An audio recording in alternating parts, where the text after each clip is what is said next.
எள்ளுப்பயரோ மற்றது கத்தரி மிளகாயோ ஒரு தோட்டமேனும் செய்ய முடியாத இல்லை இந்த கட்டாக்காளி பிரச்சனையால். கார்னரிலிருந்து பல கால்நடைகள் வேண்டப்பட்டு இரவு நேரத்தில் களவாக கொண்டு செல்லப்படுகின்றது. அவர்கள் கட்டி மேய்க்கிற மாட்டைத்தான் கட்டி மேய்க்கிற மாட்டால் தான் மாடு வருதுன்னு சொல்லி ஒரு சில விவசாயிகள் என்னோடு மோதிக்கொண்டிருக்காங்க. நாங்கள் இடம்பெயர முந்தி ஒரு 15 பேர் கத்தரி மிளகாய் செய்த இடம். இன்றைக்கு மாட்டால் இன்றைக்கு எவ்வளோ எனக்கு 40 வரப்பு பயிர் சேதம் காய்க்கிற நேரம்.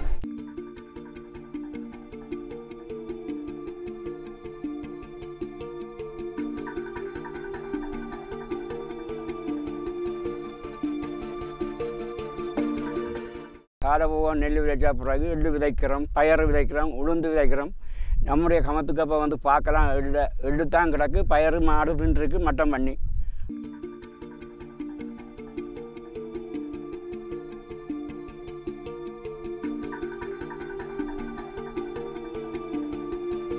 கால்நடை பிரச்சனையால் இப்போ நாங்கள் இடம்பெயர்வுக்கு முதல் இங்கே 50,000 சனம் இருந்தது. அந்த நேரத்தில் நாங்கள் ஒரு வேலியேனும் இல்லை, வேலி ஒன்றும் இல்லாமல் கத்தரி மிளகாய் எள்ளு பயறு எல்லாம் வச்சு வெட்டினாங்க. இப்போ வந்து இருக்கிற சனம் குறைவு, ஒரு 30,000 பேர் தான் கார்னர் ஃபுல் ஏரியாவும் இருக்கு. இப்போ அவ்வளோ பேர் இருந்தும் இப்போ இந்த கட்டாக்காளி கால்நடையால் நெல்லு கூட வேலி அடைக்கக்கூடிய நிலை வந்துட்டு.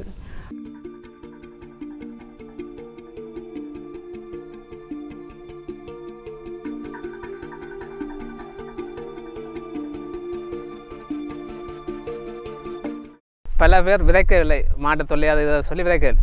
அதுக்காக இங்கே உள்ள பிரதேச சேவையோ வேறு ஏஜிஓஸ் மற்ற பெரும்பாவத்தியத்தர் ஏபி எவரையும் கால்நடை கட்டுப்படுத்த வேண்டிய இதை நடவடிக்கை எடுக்க இல்லை. அதன் பிரகாரம் ஒரு விவசாயிகளுக்கும் அதை ஒத்துழைப்பு இல்லை. விவசாயிகளும் அவர்கள் கட்டி மேய்க்கிற மாட்டைத்தான் கட்டி மேய்க்கிற மாட்டால் தான் மாடு வருதுன்னு சொல்லி ஒரு சில விவசாயிகள் என்னோடு மோதிக்கொண்டிருக்காங்க. கட்டி மேய்ப்பது இங்கு இல்லை, இலங்கை பூராவும் மாடை கட்டி மேய்க்கிறதுக்கு அனுமதி இருக்குது. இங்கே ஒரு சட்டம் இல்லை, அங்கே ஒரு சட்டம் இல்லை. பெரும்பாக உத்தியோகத்திலே சொல்கிறார் கட்டி மேய்க்கலாம்னு. அப்படி விவசாயிகள் ஒத்துழைப்பு இல்லாட்டி இந்த மாட்டை கட்டுப்படுத்த முடியாது. நாங்கள் எங்களுடைய சிறுவம் விதைச்சு பயிர் உளுந்து போட்டும் மாடுகளை கட்டி மேய்ப்பதனால தான் நான் ஒரு நாளைக்கு 4-5 தடவை கொஞ்சம் காணிக்கு வந்து போக வேண்டியதாக இருக்குது. ஏன் மாடு கட்டினுக்கு தண்ணி வைக்கணும். ஒரு நாளைக்கு மேக்சிமம் 3 நேரம், காலம் 8 மணிக்கு, காலம் 6 மணிக்கு கொண்டு வந்தால் 8 மணிக்கு ஒருக்கா தண்ணி வைப்பேன், 12க்கு ஒருக்கா தண்ணி வைப்பேன், 4 மணிக்கு ஒருக்கா தண்ணி வச்சு மாடை கொண்டு போவோம். சேர்ந்த நேரம் காணாட்டி அப்படி நிற்கும், அந்த கண்ணு அட்டையில் மாடு நிற்கும். அதே மாதிரி கால்நடை எத்தனையோ கால்நடைகள் இங்கே வருது. அவர்கள் சொல்கிறார்கள் கட்டி நிற்கிற மாட்டால் தான் இந்த கால்நடை இங்கு வந்து அழிவை ஏற்படுத்துது. அப்படி இருந்தால் ஒரு விவசாயிகள் தான் அதை ஒத்துழைத்து இன்னொரு விவசாயி விதைச்ச அத்தனை விவசாயிகள் தான் இதை ஒத்துழைப்பு வழங்கி மாட்டை கட்டுப்படுத்த நடவடிக்கை எடுக்கும்.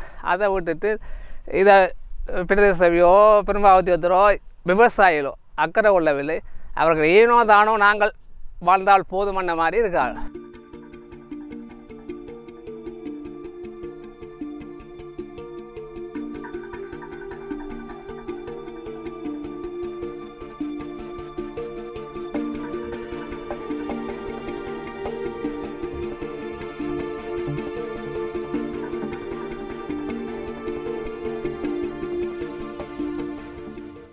எங்களுக்கு இந்த ஒரு 50 நாள் விட்டு தரோம், மாட்டை கட்டுப்படுத்தி தரோம். இந்த 50 நாள் பேருந்து மாட்டுக்கு லீவு கொடுக்கத்தான் வேணும் பொதுமக்களுக்கு. நாங்கள் இல்லைன்னு சொல்லி இல்லை, நியாயத்துக்கு கட்டுப்படுறோம். அவ்வளோ இதை 50 நாளும் திருப்தியாக கமலேஸ்வரர் ஒத்துழைப்பு தர வேணும். கட்டாக்காடியாக பிடிக்கும். ஒரு 3 நாளைக்கு கழிச்சு பிடித்தால் உங்களோட பிடிக்காரரை கொண்டு கட்டுப்பாடில் நிற்கும். இப்போ அலௌன்ஸ் நீங்கள் அலௌன்ஸ் பண்ணீங்க, உங்களோட கடமைக்கு அலௌன்ஸ் பண்ணீங்கள். அந்த கடமையை அதை நிறைவேற்ற இல்லை, அதை மீறித்தான் செய்யணும். ஆன முறையில் நீங்கள் ஒத்துழைப்பு தான் தரும், கமலேஸ்வரர் ஒத்துழைப்பு தரும். வயல் நிலங்களில் நிச்சய மேற்கொள்ளப்படும் பொழுது எங்களால் நியமிக்கப்படும் பிடிகாரர்கள் மாட்டை பிடித்து கொண்டு வருகின்றார்கள். அதே நேரத்தில் கார்னரிலிருந்து பல கால்நடைகள் வேண்டப்பட்டு இரவு நேரத்தில் களவாக கொண்டு செல்லப்படுகின்றது.